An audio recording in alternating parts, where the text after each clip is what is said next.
मी आज महाराष्ट्राचा अपमान करणार आहे त्याबद्दल फडणवीस साहेब मी तुमची आणि महाराष्ट्राची सर्वप्रथम माफी मागतो। फडणवीस साहेब 2024-25 मध्ये छत्रपती शिवाजीनगर विधानसभा मतदारसंघाचे भारतीय जनता पार्टीचे आमदार सिद्धार्थ शिरोळे साहेबांनी 10 लाख रुपये खर्च करून खडकीमध्ये अशी ओपन जिम उभी केली होती। 2024-25 सोडा 2023-24 मध्ये खडकवासला विधानसभा मतदारसंघाचे भारतीय जनता पार्टीचे आमदार भीमराव तापकीर यांनी अगदी तशीच आणि त्याच क्वालिटीची ही जिम अक्षरशः 4 लाखामध्ये उभी केली।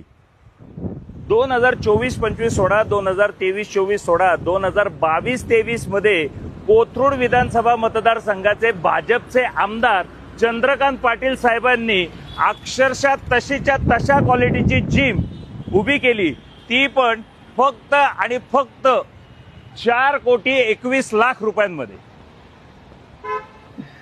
आता या सर्व प्रकरणामध्ये काय खरं आणि काय खोटं देवच जाणे, देव नाही देवेंद्रच जाणे।